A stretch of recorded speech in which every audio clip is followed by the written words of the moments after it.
2 अगस्त 2005 air France flight 358 France के Paris से Canada के टोरंटो के लिए उड़ान भर चुकी थी। एयरबस A340 300 में बैठे किसी भी इंसान को अंदाजा नहीं था कि कुछ घंटों बाद ये फ्लाइट एविएशन हिस्ट्री के सबसे खतरनाक रनवे एक्सीडेंट्स में शामिल होने वाली है। टोरंटो पहुंचते पहुंचते मौसम पूरी तरह बदल चुका था। एयरपोर्ट के ऊपर डेंजरस थंडरस्टॉर्म्स बन चुके थे। हेवी रेन लगातार बढ़ रही थी और विजिबिलिटी तेजी से गिर रही थी। फिर लैंडिंग के आखिरी कुछ सेकंड्स में सब कुछ बिगड़ गया। एयरक्राफ्ट पानी से भरी रनवे पर समय रहते रुक नहीं पाया और कुछ ही मोमेंट्स बाद रनवे छोड़कर एक गहरी खाई में जा घुसा। इंपैक्ट इतना जोरदार था कि एयरक्राफ्ट के नीचे मौजूद फ्यूल टैंक्स फट गए और देखते ही देखते पूरा एयरक्राफ्ट आग की लपटों से घिरने लगा। लेकिन इस हादसे की सबसे शॉकिंग बात क्रैश नहीं थी, बल्कि वो था एयरक्राफ्ट में मौजूद 309 लोगों का अंजाम।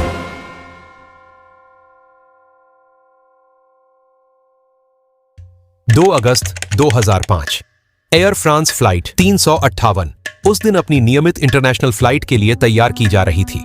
रूट सीधा था, फ्रांस के Paris Charles de Gaulle airport से उड़ान भरकर कनाडा के टोरंटो पियर्सन इंटरनेशनल एयरपोर्ट तक पहुंचना। इस रूट पर एयर फ्रांस पहले भी काउंटलेस बार फ्लाइट्स ऑपरेट कर चुकी थी, इसलिए शुरुआत में ये किसी भी दूसरी नॉर्मल लॉन्ग हॉल फ्लाइट जैसी ही लग रही थी। इस फ्लाइट के लिए जिस एयरक्राफ्ट को असाइन किया गया था वो था एयरबस A340। उस समय A340 दुनिया के सबसे बड़े लॉन्ग रेंज पैसेंजर एयरक्राफ्ट्स में गिना जाता था। 4 इंजन्स वाला ये एयरक्राफ्ट खास तौर पर ऐसी फ्लाइट्स के लिए डिजाइन किया गया था जिन्हें बिना रुके हजारों किलोमीटर उड़ना पड़ता है। अटलांटिक ओशन क्रॉस करने वाली रूट्स पर इसका काफी इस्तेमाल होता था और एयर फ्रांस भी इसे अपनी इंपॉर्टेंट इंटरनेशनल सर्विसेज में रेगुलरली डिप्लॉय करती थी। एयरक्राफ्ट करीब 63.7 मीटर लंबा था, यानी साइज में किसी छोटे कमर्शियल जेट जैसा बिल्कुल नहीं। कैबिन काफी विशाल थी, मल्टीपल सीटिंग सेक्शंस मौजूद थे और एयरक्राफ्ट लंबी इंटरनेशनल जर्नीज के हिसाब से ऑप्टिमाइज्ड माना जाता था। पायलट्स के बीच इसकी रेप्यूटेशन भी इंटरेस्टिंग थी। बहुत लोग इसे स्टेबल और रिलायबल एयरक्राफ्ट मानते थे, लेकिन कई एक्सपीरियंस्ड पायलट्स का मानना था कि उसके 4 CFM56 इंजन्स एयरक्राफ्ट के साइज के हिसाब से थोड़े कम एग्रेसिव फील होते हैं। इसका मतलब अनसेफ होना नहीं था, बस एयरक्राफ्ट हेवी फील करता था और पावर रिस्पॉन्स उतना शार्प नहीं माना जाता था जितना कुछ दूसरे लॉन्ग हॉल जेट्स में मिलता है। उस दिन एयरक्राफ्ट की टेक्निकल कंडीशन पूरी तरह नॉर्मल थी। मेंटेनेंस टीम्स ने डिपार्चर से पहले स्टैंडर्ड इंस्पेक्शंस कंप्लीट कर ली थी और टेक्निकल लॉगबुक में कोई मेजर अनरिजॉल्व्ड डिफेक्ट दर्ज नहीं था। ना किसी इंजन सिस्टम में वार्निंग थी, ना हाइड्रोलिक इश्यू और ना ही कोई ऐसा मैलफंक्शन जो फ्लाइट को प्रभावित कर सके। टेक्निकली देखा जाए तो एयरक्राफ्ट पूरी तरह रेडी था। फ्लाइट में उस दिन कुल 309 लोग मौजूद थे। इनमें 297 पैसेंजर्स, 2 पायलट्स और 10 कैबिन क्रू मेंबर्स शामिल थे। इसके अलावा 3 अतिरिक्त कैबिन क्रू मेंबर्स भी उसी फ्लाइट में ट्रैवल कर रहे थे, हालांकि वो एक्टिव ड्यूटी पर नहीं थे। उस समय ये डिटेल किसी के लिए खास मायने नहीं रखती थी, लेकिन आगे चलकर यही छोटी सी बात बेहद महत्वपूर्ण साबित होने वाली थी। अब इस फ्लाइट की एक खास ऑपरेशनल डिटेल भी थी। पेरिस से टोरंटो जाने वाली ये सर्विस एयर फ्रांस की सबसे लंबी नॉन ऑगमेंटेड फ्लाइट्स में गिनी जाती थी। एविएशन लैंग्वेज में नॉन ऑगमेंटेड का मतलब होता है कि कॉकपिट में सिर्फ 2 पायलट्स मौजूद हों। नॉर्मली बहुत लंबी इंटरनेशनल फ्लाइट्स में एयरलाइंस 3 या 4 पायलट्स असाइन करती हैं ताकि बीच बीच में रेस्ट पॉसिबल हो सके, लेकिन इस रूट की स्केड्यूल्ड ड्यूटी टाइमिंग लगभग 11 घंटे के आसपास थी, इसलिए सिर्फ 2 पायलट्स को ही पर्याप्त माना गया। फ्लाइट प्लानिंग के मुताबिक एयरक्राफ्ट को अटलांटिक ओशन के ऊपर प्रेडिफाइंड ओशनिक ट्रैक्स फॉलो करने थे। ये स्पेशली डिजाइंड एयर रूट्स होते हैं जिनके जरिए यूरोप और नॉर्थ अमेरिका के बीच हजारों फ्लाइट्स सेफली ऑपरेट करती हैं। ओशन के ऊपर रडार कवरेज बहुत लिमिटेड होती है, इसलिए एयरक्राफ्ट्स को फिक्स्ड रूट्स, फिक्स्ड टाइमिंग्स और फिक्स्ड एल्टीट्यूड्स मेंटेन करने पड़ते हैं ताकि सेपरेशन सेफली बना रहे। फ्लाइट 358 को शुरुआत में ट्रैक ब्रावो असाइन किया गया था। प्लान यही था कि एयरक्राफ्ट फ्लाइट लेवल 350 पर ओशियानिक एयरस्पेस में एंटर करेगा और आगे जाकर हायर क्रूज लेवल्स तक क्लाइम करेगा। लेकिन उड़ान शुरू होने के कुछ घंटों बाद यही रूटिंग और वेदर सिचुएशन इस पूरी कहानी का सबसे महत्वपूर्ण हिस्सा बनने वाली थी। हालांकि उस समय तक कॉकपिट, कैबिन और ग्राउंड ऑपरेशंस सब कुछ बिल्कुल नॉर्मल चल रहा था। किसी को अंदाजा नहीं था कि टोरंटो के ऊपर धीरे धीरे एक ऐसा थंडरस्टॉर्म सिस्टम बन रहा है जो कुछ घंटों बाद एविएशन हिस्ट्री के सबसे चर्चित रनवे ओवररन एक्सीडेंट्स में बदल जाएगा। एयर फ्रांस फ्लाइट 358 की कमांड उस दिन 57 साल के एक एक्सपीरियंस्ड फ्रेंच कैप्टन के हाथ में थी। वो फ्रांस के साउदर्न रीजन से आते थे और कई सालों से कमर्शियल एविएशन में उड़ान भर रहे थे। उन्होंने अपना करियर एयर इंटर एयरलाइन से शुरू किया था, लेकिन 1997 में एयरलाइन के एयर फ्रांस में मर्ज होने के बाद वो एयर फ्रांस ऑपरेशंस का हिस्सा बन गए। शुरुआती वर्षों में उन्होंने एयरबस A320 फैमिली पर उड़ान भरी और बाद में इंस्ट्रक्टर तथा चेक एयरमैन जैसी जिम्मेदारियां भी संभाली।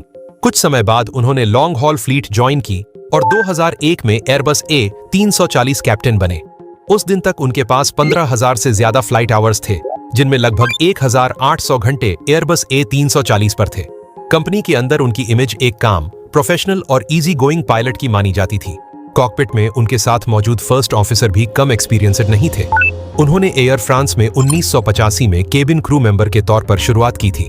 बाद में उन्होंने पायलट ट्रेनिंग कंप्लीट की और 1997 में ऑफिशियली एयरलाइन पायलट बन गए। उस समय तक उनके पास लगभग 4,800 फ्लाइट आवर्स थे, जिनमें करीब 2,500 घंटे एयरबस A340 पर थे। एयरलाइन के अंदर उनकी रेप्यूटेशन भी प्रोफेशनल और रिलायबल पायलट की थी। दिलचस्प बात यह थी कि दोनों पायलट्स पहले भी साथ काम कर चुके थे। कुछ साल पहले उन्होंने साथ में सिम्युलेटर चेक राइड किया था, इसलिए कॉकपिट एनवायरनमेंट शुरुआत से ही कंफर्टेबल और प्रोफेशनल था। अब दोनों पायलट्स फ्लाइट प्लानिंग और टोरंटो वेदर रिपोर्ट्स की तरफ ध्यान देने वाले थे, जहां पहली बार खराब मौसम को लेकर सीरियस डिस्कशन शुरू हुआ। क्रू रूम में बैठने के बाद दोनों पायलट्स ने तुरंत फ्लाइट प्लानिंग शुरू कर दी। लॉन्ग हॉल इंटरनेशनल फ्लाइट्स में ये फेज काफी इंपॉर्टेंट माना जाता है, क्योंकि डिपार्चर के बाद एयरक्राफ्ट को घंटों तक ओशियानिक एयर स्पेस में उड़ना होता है, जहां डाइवर्जन ऑप्शंस लिमिटेड हो जाते हैं।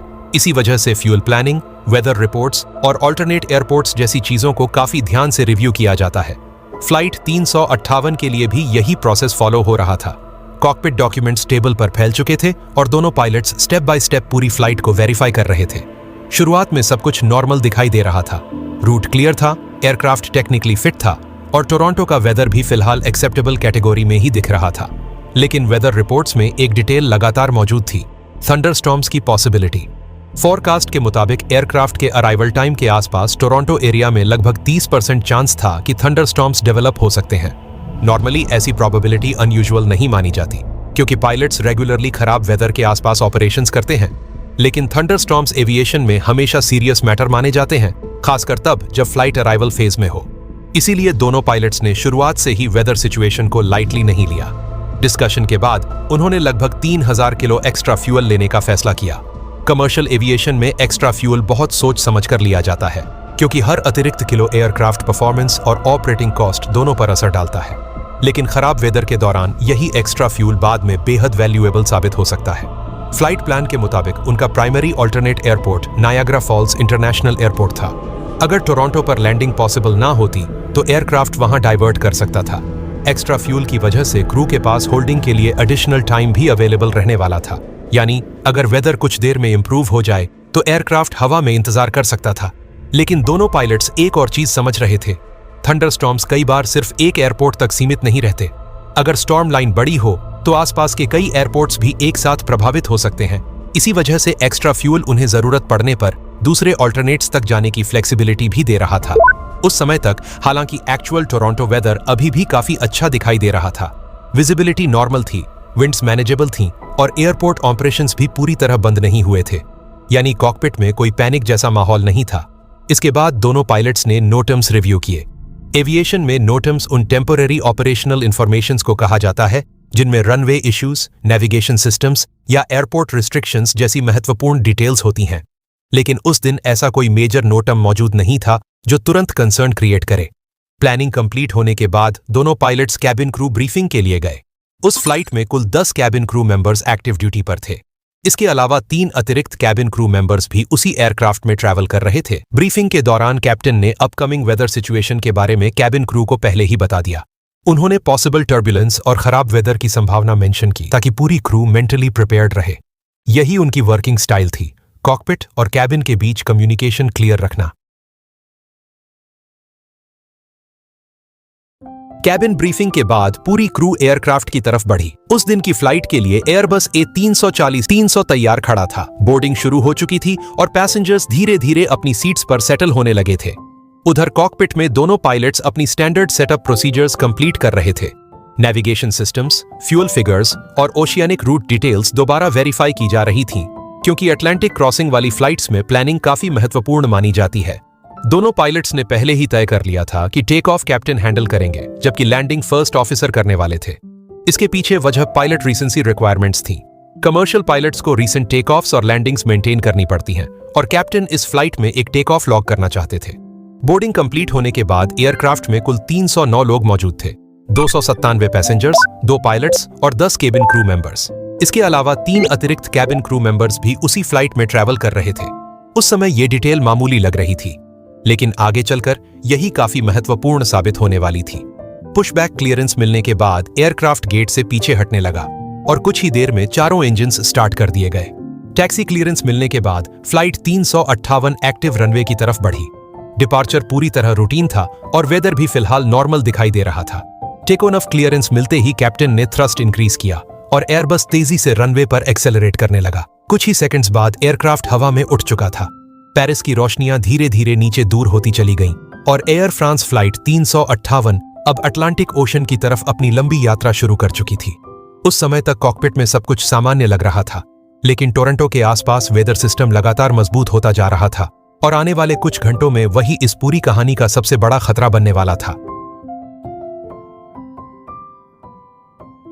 टेक ऑफ के बाद शुरुआती क्लाइंब फेज पूरा होते ही फ्लाइट 358 धीरे धीरे स्टेबल क्रूज में आ गई। एयरक्राफ्ट अब अटलांटिक ओशन की तरफ बढ़ रहा था और कॉकपिट वर्कलोड भी थोड़ा कम हो चुका था।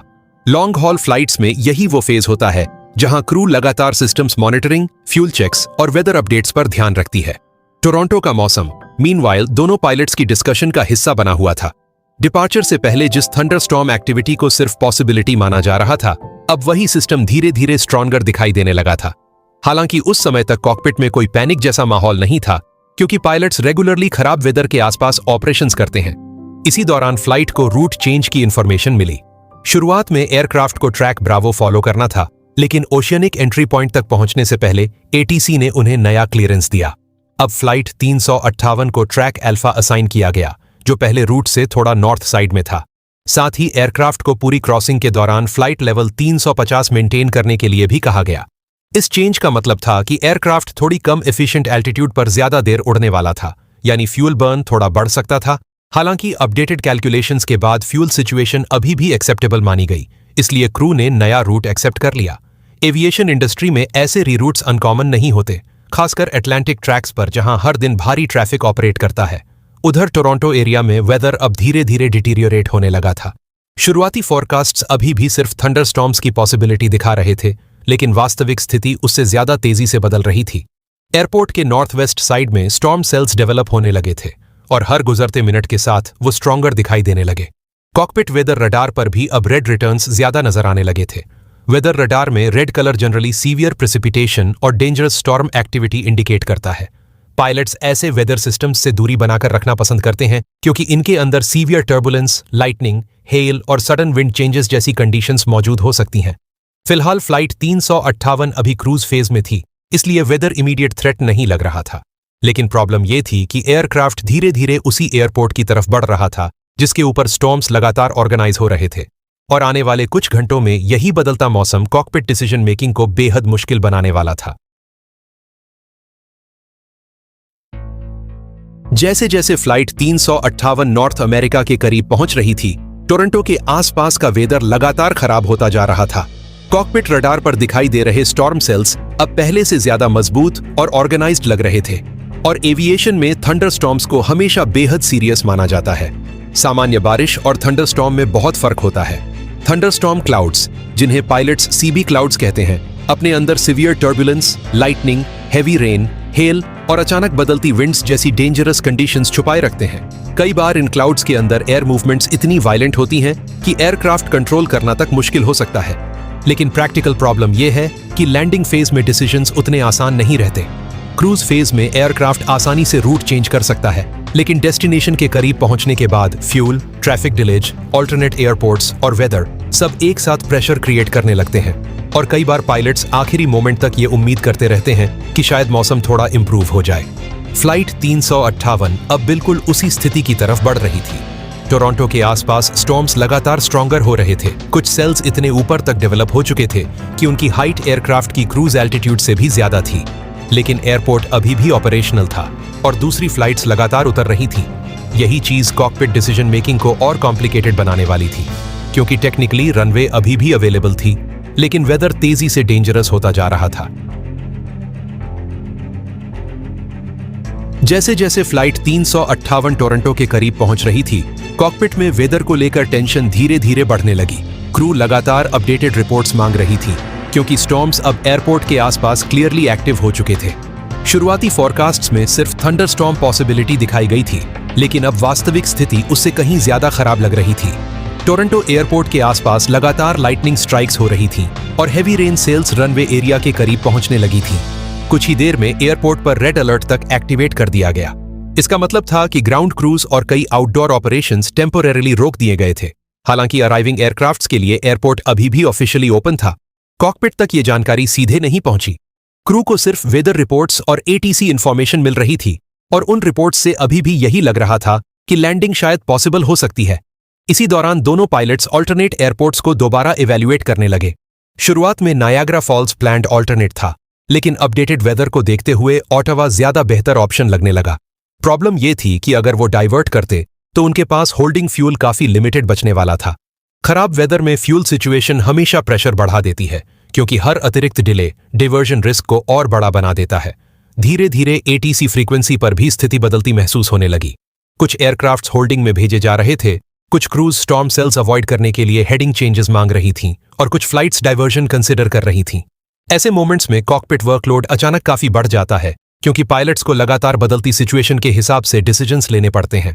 फ्लाइट 358 की क्रू भी अब क्लियरली समझ रही थी कि आगे अप्रोच आसान नहीं होने वाली। लेकिन उसी समय एक और चीज उनके डिसीजन मेकिंग को इन्फ्लुएंस कर रही थी। दूसरी फ्लाइट्स अभी भी लैंड कर रही थीं।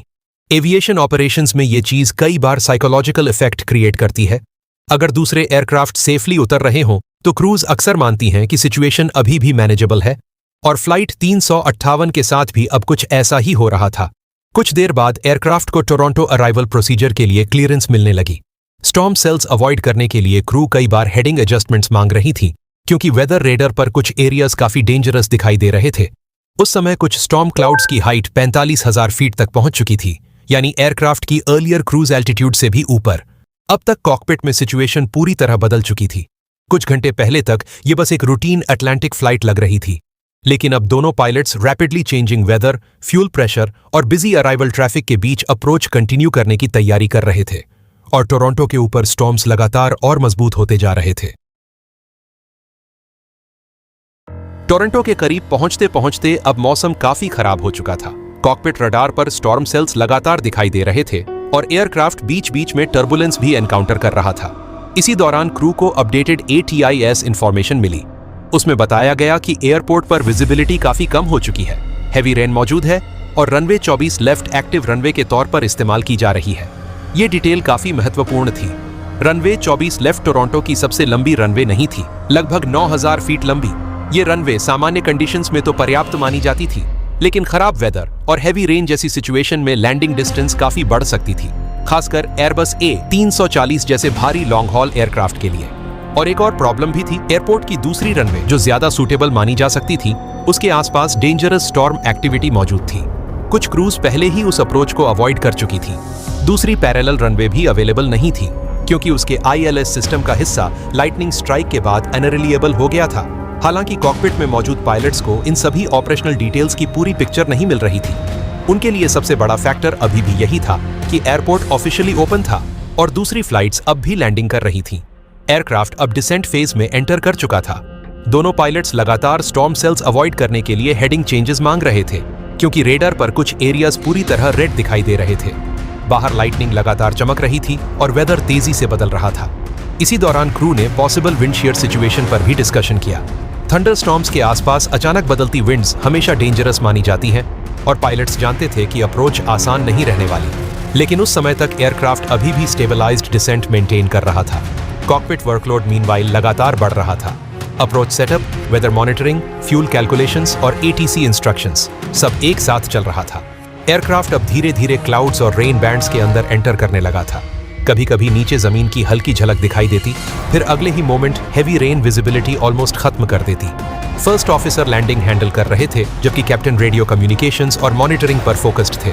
दोनों पायलट्स लगातार प्रोसीजर्स फॉलो कर रहे थे, लेकिन वेदर कंडीशंस हर मिनट के साथ और मुश्किल होती जा रही थी। कुछ देर बाद एक और एयरक्राफ्ट ने रनवे ब्रेकिंग एक्शन को पुअर रिपोर्ट किया, यानी रनवे पर पानी इतना ज्यादा था कि ब्रेकिंग परफॉर्मेंस प्रभावित हो रही थी। हालांकि एविएशन में ब्रेकिंग रिपोर्ट्स कई बार एयरक्राफ्ट टाइप पर डिपेंड करती हैं, इसलिए फ्लाइट 358 की क्रू ने इस इंफॉर्मेशन को कंप्लीटली अलार्मिंग नहीं माना। फिर भी उन्होंने ऑटो ब्रेक सेटिंग इंक्रीज कर दी ताकि लैंडिंग के बाद स्ट्रॉन्गर डिसेलरेशन मिल सके। लेकिन प्रॉब्लम सिर्फ वेट रनवे नहीं थी। थंडरस्टॉर्म्स के आसपास विंड डायरेक्शन लगातार बदल रही थी। एयरक्राफ्ट डिस्प्लेस पर अब नोटिसेबल क्रॉसविंड दिखाई देने लगा था और हैवी रेन रनवे विजिबिलिटी को तेजी से प्रभावित कर रही थी। फिर भी अप्रोच कंटिन्यू की जा रही थी, क्योंकि उस मोमेंट पर कॉकपिट में शायद यही महसूस हो रहा था कि लैंडिंग अभी भी पॉसिबल हो सकती है। लेकिन अगले कुछ मिनटों में सिचुएशन अचानक बहुत तेजी से बदलने वाली थी। फ्लाइट 358 अब रनवे से सिर्फ कुछ माइल्स दूर थी। बाहर वेदर लगातार खराब होता जा रहा था।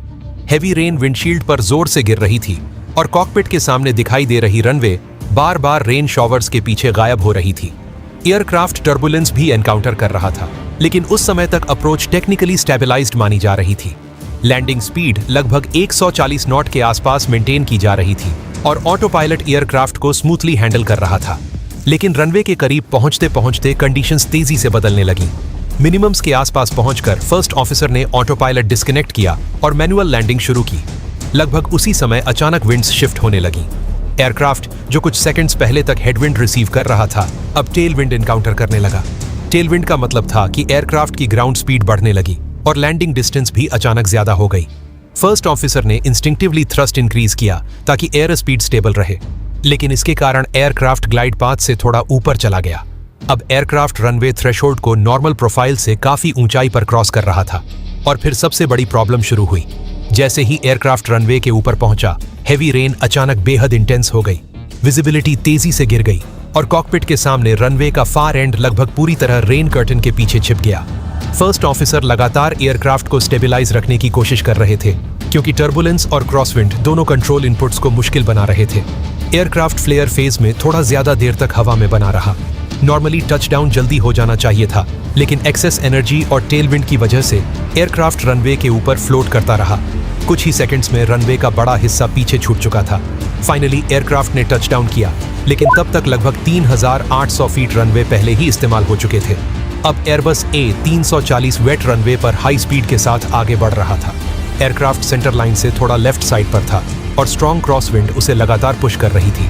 फर्स्ट ऑफिसर एयरक्राफ्ट को स्टेबलाइज करने और सेंटर लाइन पर वापस लाने में लगे हुए थे, जबकि हैवी रेन विजिबिलिटी को लगभग खत्म कर चुकी थी। एयरक्राफ्ट के स्पॉयलर्स और ब्रेक्स एक्टिवेट हो गए, लेकिन एक क्रिटिकल डिले हो चुका था।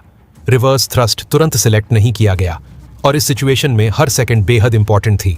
लगभग 13 सेकंड्स बाद रिवर्सर्स एक्टिवेट हुए और फुल रिवर्स थ्रस्ट आने में कुछ और सेकंड्स लग गए। वेट रनवे, टेलविंड और लॉन्ग टचडाउन की वजह से एयरक्राफ्ट के पास अब रुकने के लिए पर्याप्त डिस्टेंस नहीं बची थी। उस मोमेंट तक गो अराउंड भी पॉसिबल नहीं रह गया था। एयरक्राफ्ट अब रनवे पर अनकंट्रोलेबली आगे बढ़ रहा था। कॉकपिट में दोनों पायलट्स पूरी ब्रेकिंग फोर्स यूज कर रहे थे, लेकिन एयरबस लगातार पानी से भरी रनवे पर स्लाइड करता जा रहा था। फिर कुछ ही मोमेंट्स बाद एयरक्राफ्ट रनवे के आखिर तक पहुंच गया। करीब 80 नॉट्स की स्पीड से फ्लाइट 358 रनवे छोड़कर बाहर निकल गई।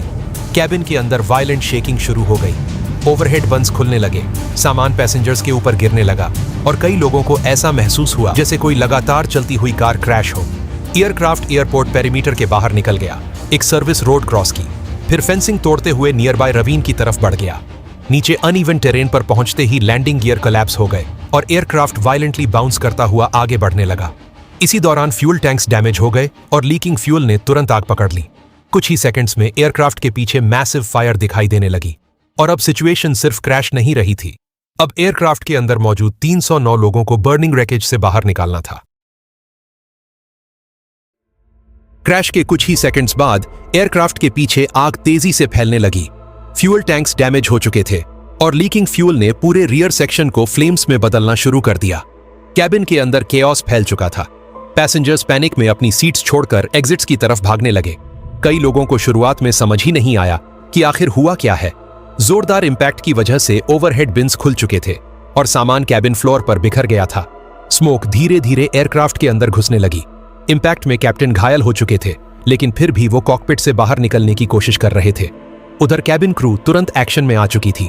कैप्टन ने फ्लाइट के दौरान खराब वेदर और पॉसिबल गो अराउंड के बारे में पहले ही क्रू को अलर्ट रखा था, इसलिए लैंडिंग के समय केबिन क्रू अनयूजुअली अलर्ट थी। यही चीज आगे चलकर बेहद महत्वपूर्ण साबित हुई। लीड पर्सर ने शुरुआत में पैसेंजर्स को सीट्स पर रुकने के लिए कहा क्योंकि उन्हें आग का अंदाजा नहीं था, लेकिन कुछ ही मोमेंट्स बाद दूसरी क्रू मेंबर्स ने पीछे उठती फ्लेम्स देख लीं और तुरंत इवैक्यूएशन शुरू कर दिया गया। प्रॉब्लम यह थी कि सभी एग्जिट्स यूजेबल नहीं थीं।